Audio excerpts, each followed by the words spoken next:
Oh, hello there. This is Kip from the Tualatin Public Library. I was just laying here and thinking about past projects.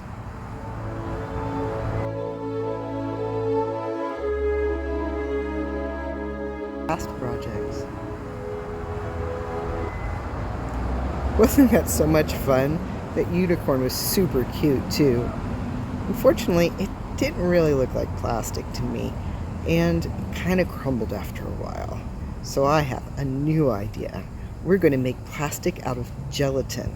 This will make it have the functionality of plastic and make it more see-through so that it will be sparkly and beautiful. Let's get started. Don't need a lot of stuff for this one, so we just need a saucepan, some measuring cups, and some water. I went ahead, since we're working with gelatin, to use warm water, so that's my kettle. I've got a whisk. We have gelatin. I've got 3 boxes here, which equates to 12 packages because I wanted to do a larger project. Then we just need a spoon and some food coloring, and then finally something to pour it in. I'm using a silicone mold here. You can use anything. You could use a lid and make it flat, and then you can cut it out with cookie cutters, but I've decided to use a mold today. That's it. The ratio I'm using here today is 1 1/4 cups of water to 12 packets of gelatin.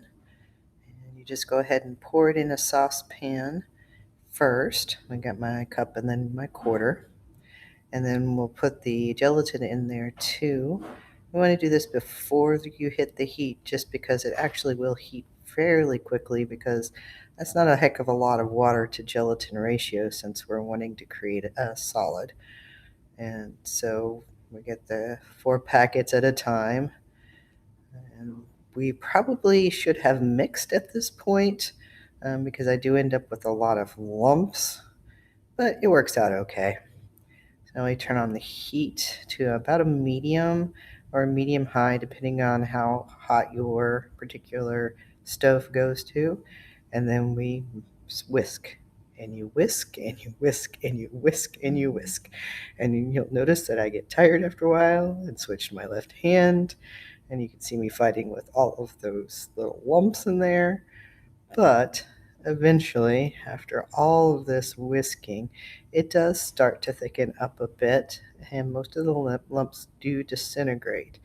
You'll see as you get closer to the optimum thickness, you'll also start to get kind of a foamy scum on the top.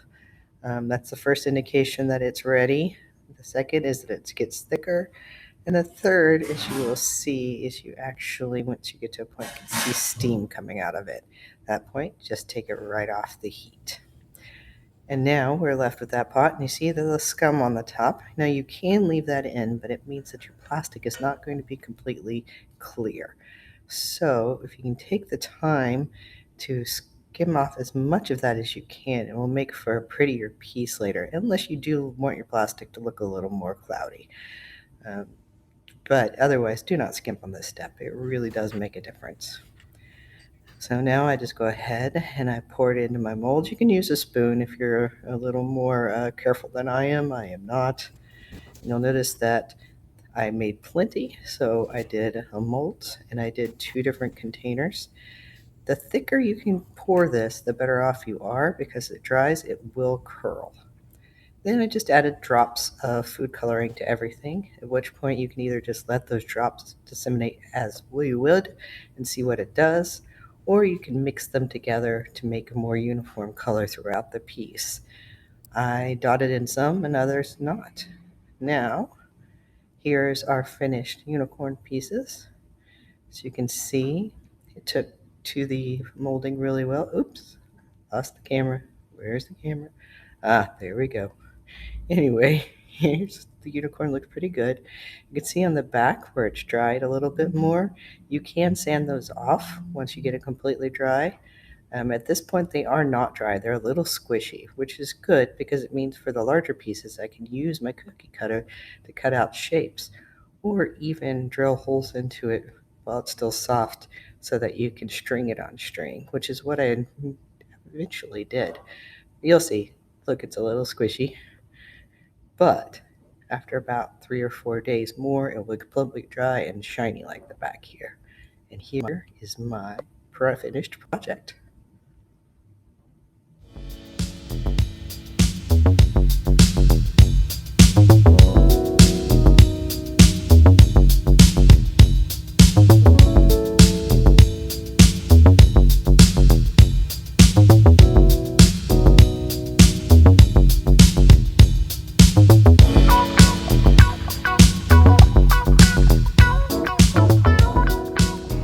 Isn't that beautiful?